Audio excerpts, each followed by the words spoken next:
My guest today is a woman I admire greatly for both her fortitude and her faith. You may know her from her online following as the Calf Vet, but what you may not know about Dr. Marissa Hake are the big dreams, bold prayers, and brave actions that have led to her career of now 5 years with Fairlife and the recent opening of Black Label Beef Store. This conversation is all the feels. Get ready to laugh with us, cry with us, and be inspired today right here on the Uplevel Dairy Podcast. This episode is sponsored by Uplevel Dairy Podcast founding partner Adisseo, a global leader in nutrition solutions and premier provider of rumen-protected methionine for dairy producers who want to optimize milk production, capture more value from components, and maintain the health of their high-performing herds. Feed is the greatest expense on any dairy operation, and don't you want to know how an adjustment to the ration will affect your bottom line? Adisseo empowers nutritionists to make informed ration balancing decisions with MilkPay.com. Customizable to your dairy's own data, this profitability calculator puts the power of real-time milk market information in the palm of your hand. Find out how much your latest ration change is really costing you with the free MilkPay app available on iOS and through MilkPay.com. Marissa, it's so good to see you again. You're one of my favorite people, not just to follow from afar, but every once in a while we get these moments to connect. In this case, I've invited you to catch up for an audience with me here on Uplevel Dairy Podcast. So welcome back. Thank you. Thank you for having me. I appreciate it. Marissa, I think most people are probably pretty familiar with your work and your influence in the dairy world and beyond. But do you want to just refresh people that maybe don't know who you are? Quick little who you are, what you do, and a little bit about Marissa. Kind of have a lot of irons in the fire, but I guess veterinarian by trade. I'm married to a farmer in Northwest Ohio. He's actually seventh generation on his family farm. So we have cash crop here and some beef cattle. And then, like I said, veterinarian by trade, went into practice. My full-time job now is running the animal welfare program for Fairlife, the milk brand, which I'm sure we're all familiar with.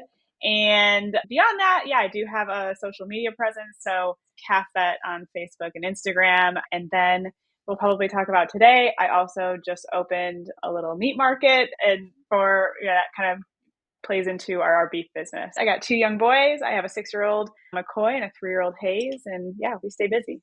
Yeah. Hashtag boy mom. I feel you on all levels of everything boy and chaos and mud and dirt. Yes. We'll never have anything nice ever. Yes, that's where I'm at as well. I enjoy following you along. I know a lot of other people do too. And for one, really appreciate the work that you do on behalf of the dairy industry and the egg community to just spread real messages. But one of the things that I've really admired in watching you from afar, and when we get these chances to connect, is you are a person that I have just seen and watched dream big things and go after them.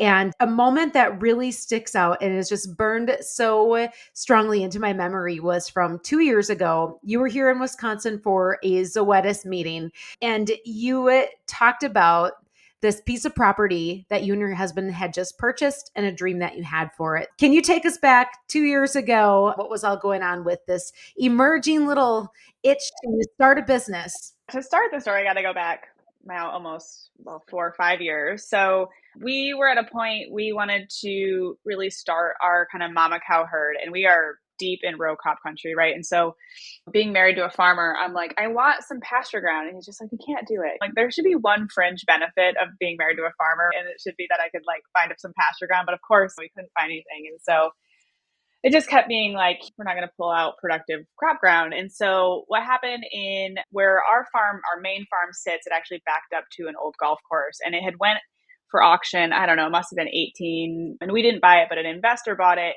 And then they just let it go. They let it all grow up. All the irrigation was ruined and things like that. Well, that property came back up for sale in 2020. And so, like I said, it was butted up to our main farm. We were really looking for some potential grazing property, which we didn't have in the area. And so Trav and I made the decision to buy the golf course. So we bought it in 2020, and we actually bought our first herd out of Wisconsin to really expand our herd. And so we started grazing our cows across the golf course at the end of 2020. They're British white, so they're white with black nose and ears. So we call them our little golf balls out there. But when we did that, there was actually a clubhouse on the property. And so not a very big building, but right on kind of our main Ohio highway. And it was kind of always like, what are we going to do with this space? And we tossed around a lot of ideas. And at the time it was like, we wanted to do something tied back into our farm, that tied back into our passions as beef producers. And so kind of thought about, could we potentially open up a farmer's market or a meat market store sort of thing. Then I got pregnant. I had my second child in 2021, and with work, and you know how those dreams kind of go. They take a while, and especially when this is kind of a self-subsidized business. So slowly chipped away at it. I mean, the entire thing was wallpapered, right? Just in there, like on my nights and weekends, steaming wallpaper off the walls, cleaning things up, burning stuff, just getting things fixed. And so we finally chipped away at it enough that we were at a point where it's like, okay, we gotta do the darn thing. Like, we've remodeled, we've done, like, you're too far in. Now order the freaking freezers and let's go. And so that's what we did. So our grand opening was November 2nd. Let me back up to, we'd already been selling direct to consumer beef. And so we already had a pretty good clientele on that side of things. So it was a little easier. We had already kind of learned that side of the business to actually bring it to a storefront. And so we opened doors November 2nd was our first day. Right now we're only open Saturdays. It's just me, Trav, my husband, and some of our family helping us out. So we both have our full-time jobs and we have no intentions of leaving those. We've been really steady.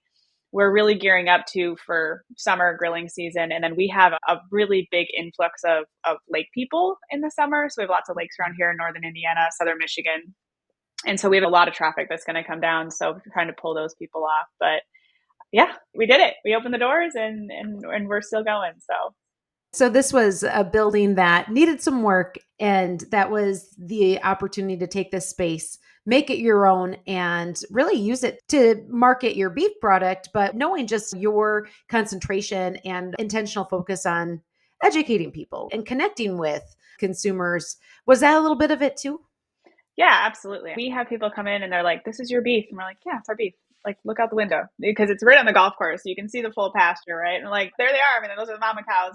And then, we talk through what does that look like for their life cycle, and we grain finish and things like that. And so we just talk them through that. And people tend to resonate with that when they come in and ask us, what about this? What about that? Well, we don't have grass all year round. And here's why it doesn't fit for our farmer. Here's why we do X, Y, and Z practices. And they get it. They finally feel like they have someone they can trust and talk about it. What is the most common questions that people do ask you? Every time it's hormones, antibiotics, and grass fed. Those are kind of our three big main questions. And they get me riled up as a veterinarian. If there's someone that's sick, just like a family member, we treat them. And then we talk kind of through that. And of course, there's no added hormones, right? And where we live in the world, as far as putting them on grass, it just doesn't work here. So talking through why we keep on high quality forages and finish with grain and those sorts of things. So to really put this into perspective, when you guys bought this property, was it a big thing to a couple of young farmers to make this purchase? So you bought property, you bought the herd of cows. Was that kind of a big step away from the Marissa from the corporate world? Like, we're stepping into Marissa and Travis, the young farmers. What was that part like?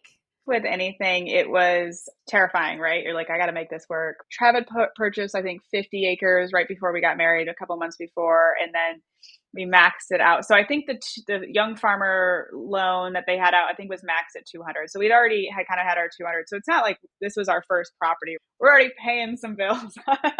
And so when we bought this, it was 98 acres, which is a pretty big chunk, especially where we're at. So I remember Trav had to leave that night. He was going somewhere. And then I remember sitting out in the round bale feeder with my cows and just being like, what are we going to do? But you just make it work. We planned ahead. We knew our budget, but we've always been kind of in the mindset of we're going to be aggressive young, right?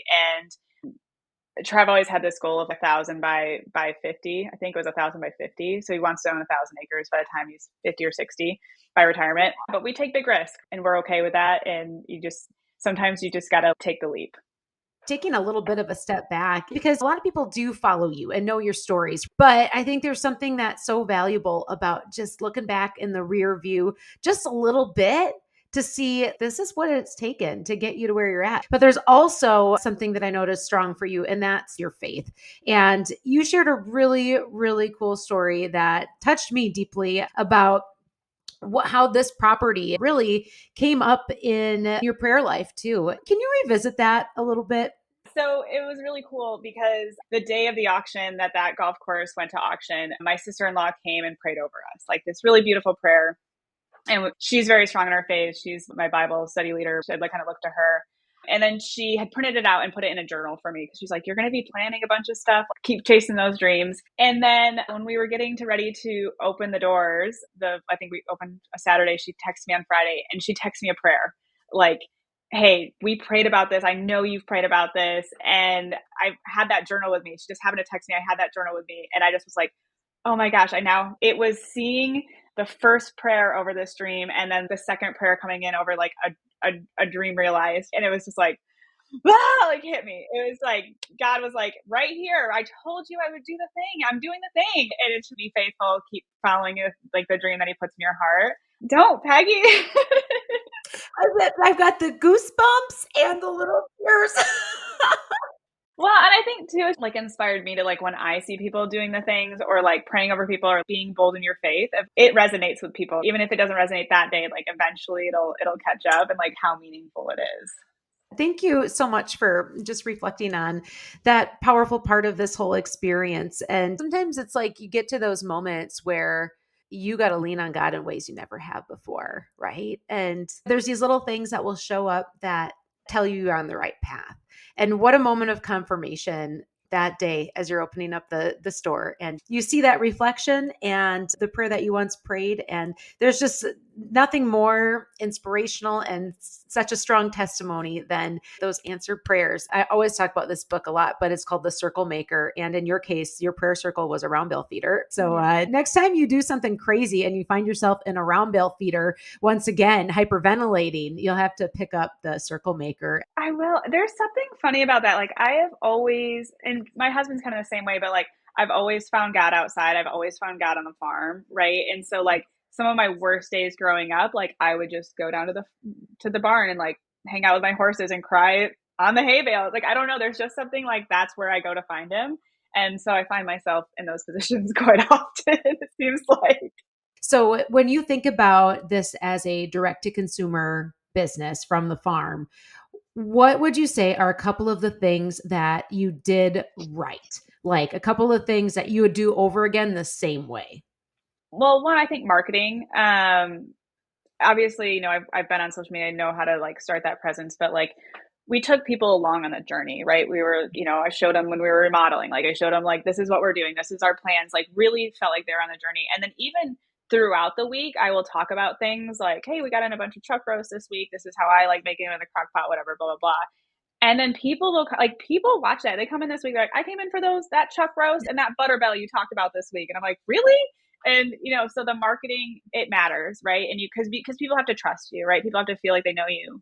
So I think that was, really part of our success and something that we did well. I outsource what I don't do well, which is a lot of things. But so we outsourced our whole POS system and building of the website and the inventory system. So we went with a system called Barn to Door, and they help with like a lot of people who do direct to consumer. A lot more, not all like physical retail, like a lot of farmers markets and stuff like that. And so they helped like taught me the whole inventory system, how to use the POS, those sorts of things. So that was really helpful to outsource. And then I think one thing, that we did well too is we built the business up, right? So we'd already had kind of that, we started small, right? We'd already started with, bulk beef, wholes, quarters, halves, and then kind of built that inventory or that clientele up so that when we opened up the doors, we already had people that we knew, would shift over and have a base. So I think that was helpful too. So what have you found to be your best sellers? You said it kind of flexes on a week to week basis, but if you were to look across how things have gone, even just since before opening the store too, what do you sell the most of? Steak cuts are always really good. Ribeyes are a fan favorite.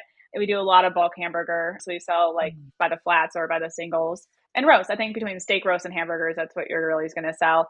We do some bundle boxes. So we'll put together some beef and pork bundle boxes. They're like normally $150, $175. They're perfect to go just put in the freezer. And I think people really like those because we'll throw some cuts in there that one, maybe don't sell as fast, or two, people aren't like as familiar with. So then it gives them some variety and new stuff. So Those sell pretty good too. And then we do some snack sticks. So we have snack sticks and cheese as well. And those sell really well. So you talked about the things that you do over again, the things that went well. What would you do different? I think not be so critical. I think when you walk into little mom and pop places, and I think you realize like the trim isn't perfect, there's a spot on the ceiling and no one cares. I think I was a little bit more like things have to be perfect and painted and cleaned up like before we don't ever open the doors. And so probably a little more lenient on that. I thought that I would start this business and then be able to hand this off pretty quickly of like, okay, now Saturdays I got a couple high school workers who run it. And that is not the case. So now I work every Saturday. So I'm working on how to transition that out a little more, but it's not as easy as I thought it was going to be. Those are some really good takeaways of what went well and what you changed. Again, it's so cool to have been witness to you talking about this dream and to the day where everything came to fruition and the doors opened.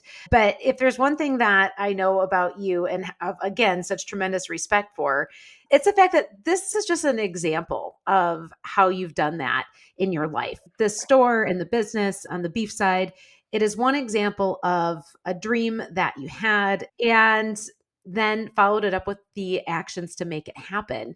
There's actually another story that you shared in a room that I was in once about how you ended up where you're at now, but it goes back to how you ended up working for Mike McCloskey. So can you tell that story? Yeah, it's interesting. So per my social media name, Calf Vet, I started off my career, I graduated vet school, came out and worked out in practice and really just worked in a calf practice. So I had calves in Michigan, Indiana, Ohio, and that was my full-time job. And had gotten to a point where I felt like I had taken the clients in the company maybe as far as I could take them. And it was just like, okay, I'm ready for a new challenge. And I wanted to be pretty strategic about it and really find something that was new and challenging. I'd always respected the McCloskeys and what they were doing. And at that time, their association with Fairlife, and just said, all right, well, I'm just going to ask. And so totally cold emailed them, said, hey, my name's Marissa. These are the things I'm passionate about. These are the things that I'm interested in. By the way, I married a farmer. I'm not moving anywhere because I'm about 3 hours from them. So here you are thinking, okay, I'm ready for my what's next. And you had identified your dream people that you'd want to work with. That was really why I pitched it. I was like, I want to be part of something where I'm challenged, where I'm surrounded by people that push me and challenge me. So I cold emailed them, basically said, this is who I am. I'm not moving. I married a farmer, just so you guys know, like very upfront. But if there's ever an opportunity for someone like me, please keep me in mind. And that was it. And then to my astonishment, they emailed me back and said, great, come meet us. And so went over there, had dinner with them, met them, just kind of talked through my life, my experience, those sorts of things, what my goals were. And Mike was like, did you know that Fairlife is hiring? And I said, no, I had no idea. He goes, I think you might be the person for the Fairlife animal welfare job. And that's where I wanted to kind of be. And I'd already been doing a lot of that within the calf industry. And so I remember picking up the phone. He called the CEO of Fairlife that night and said, hey, I have this girl. Are you still hiring for that position? He was like, yeah, we're in the middle of it. He's like, I have a girl that you should talk to. And so went and interviewed, which was just wild to me because one, I didn't know Fairlife was even hiring for this animal welfare position. And two, I don't think that I would have applied on my own, but then somehow found myself interviewing like 3 weeks later. And the rest is actually history. Celebrated my 5-year anniversary this week. Here's something, Marissa, that I know to be true. And it's that good people see good in other people, even when they don't know them well. They see talent, they see ambition, they see drive, and they see potential. And so clearly he saw that in you. For him to see it and have no problem making a call and a recommendation, that was a springboard to get you into the door so that you could just basically hit the ground and take off running. And that's what you've been doing for the last 5 years. And so do you feel like you can see those things in other people too? Can you see the Marissa from 5 or 7 years ago when you meet a younger and ambitious person? Does that happen? Yeah, I'll give you 2 examples. So one, I think it's really funny, and I don't think it's just in agriculture, but agriculture seems to be a little bit this way. I had it hard as a female in agriculture. I had to be one of the guys. I had to fight, scrap for my place at the table. So you have to have it hard too.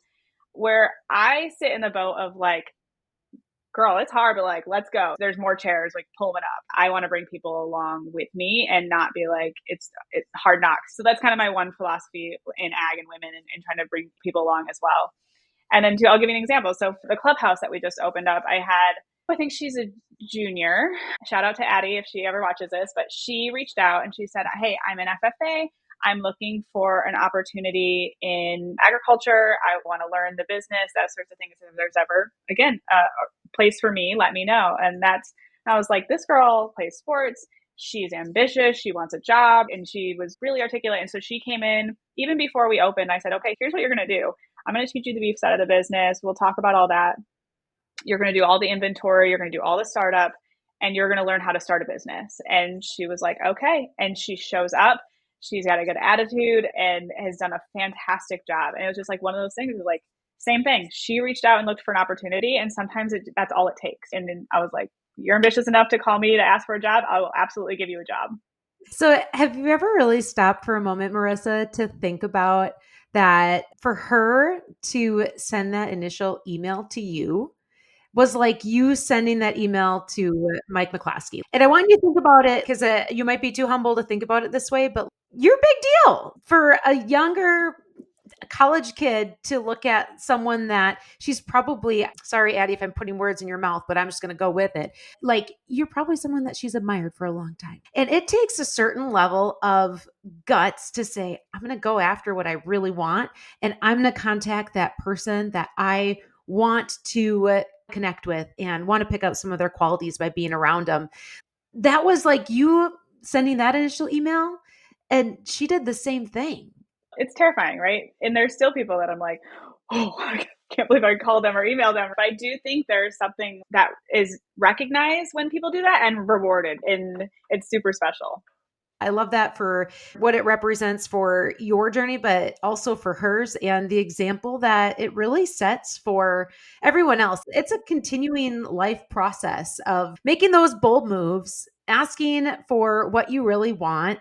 And I think there's so much to be said about vision. Vision can be the store, but vision can be, who are the people I want to align with? Who are the people I want to surround myself with? Do you think that too? Absolutely.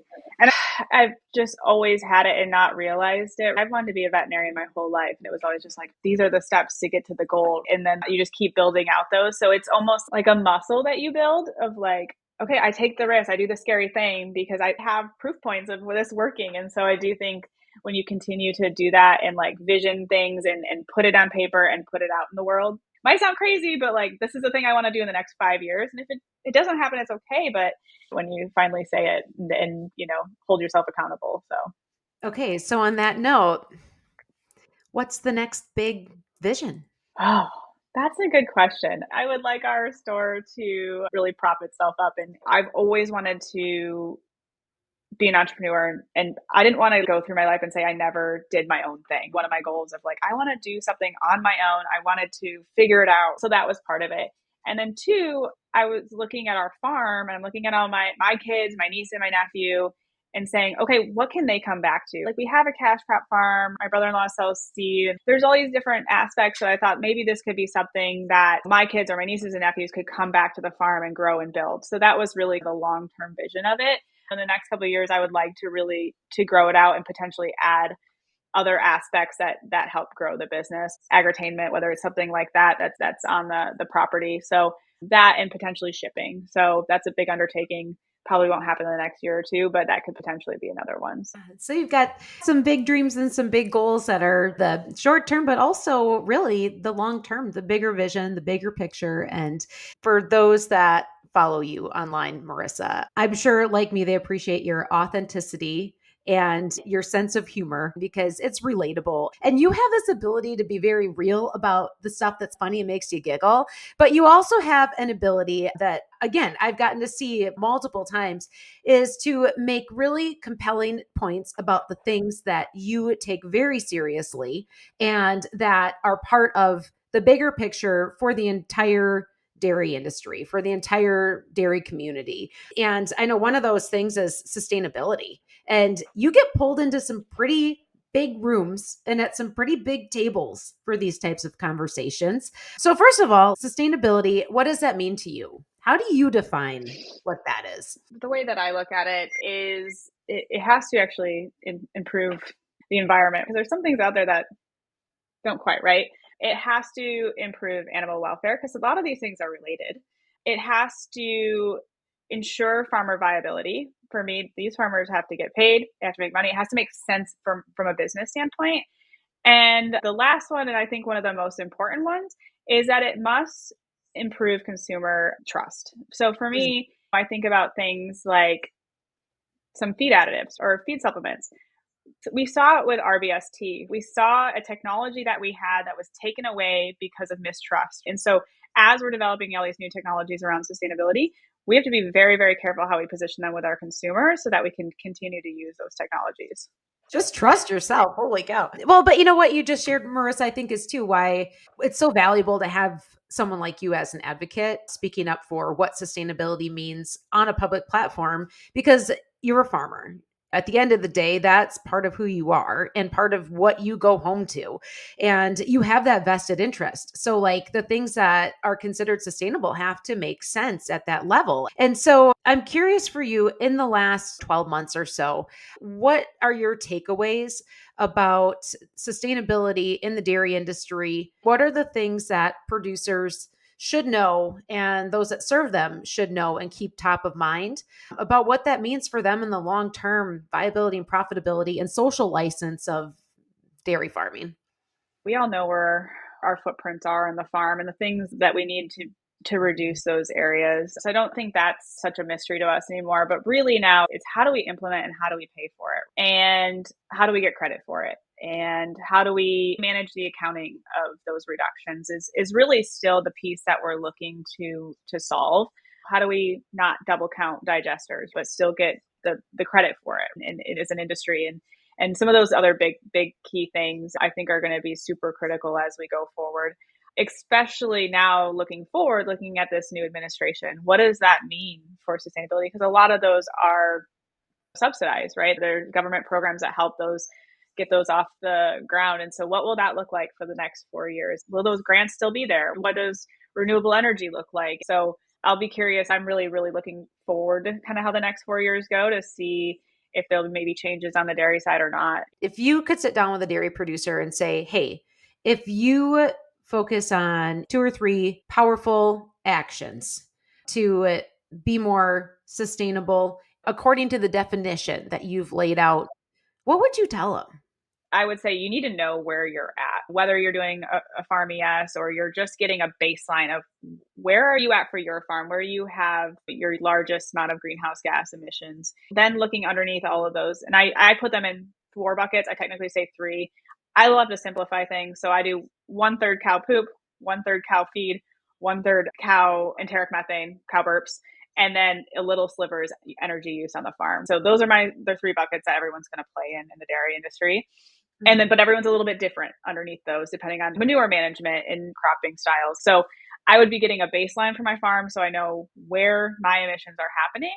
And then I would be talking to people within the supply chain, because what dairies are their scope 3 emissions for brands and companies. So those companies, they're under a lot of pressure to reduce their emissions. And so they're going to come back down to the dairy farms. So what the dairy farms need to do is they need to know where they're at, and then they need to go and seek out those opportunities with those kind of upstream companies and brands and things like that, so they can take advantage of those and get paid for those reductions. If I was a dairy farmer, that's what I would be doing. And I'd be actively seeking out, how do I partner with this? How do I get on the front end of this so that I get paid, and going at it that way?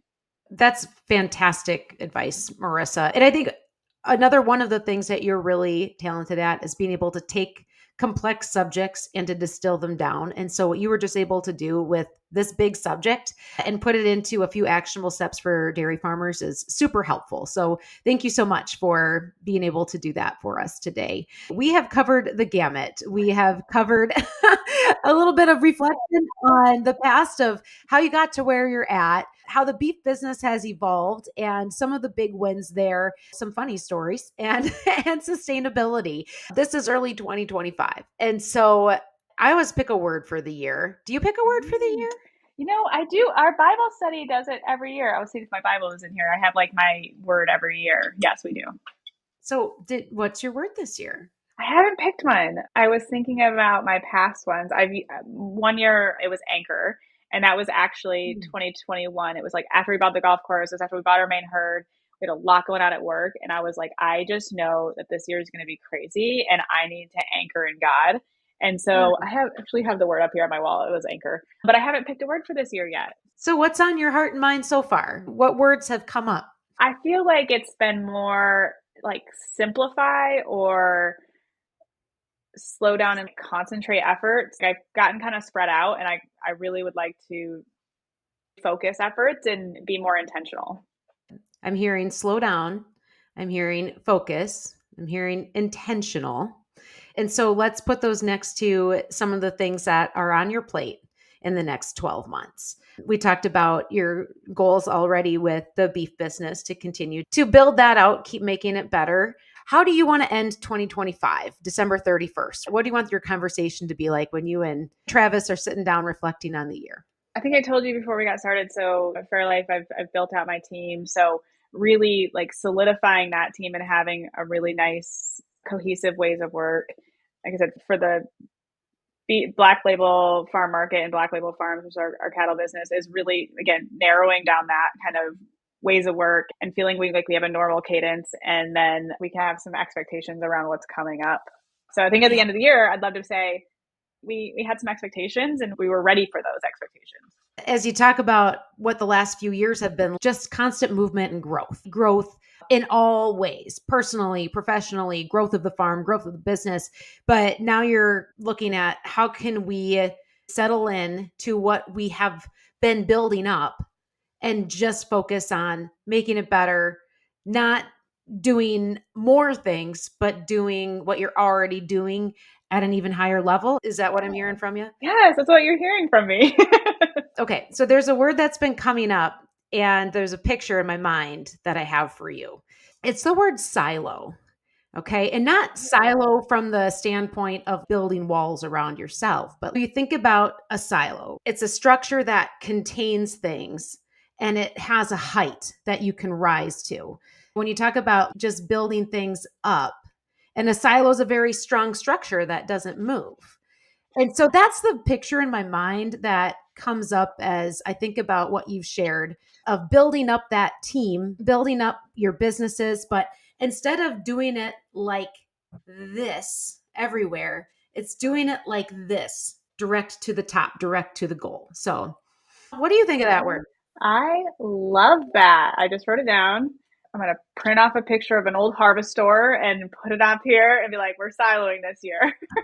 And remember though, Marissa, a silo has a certain capacity.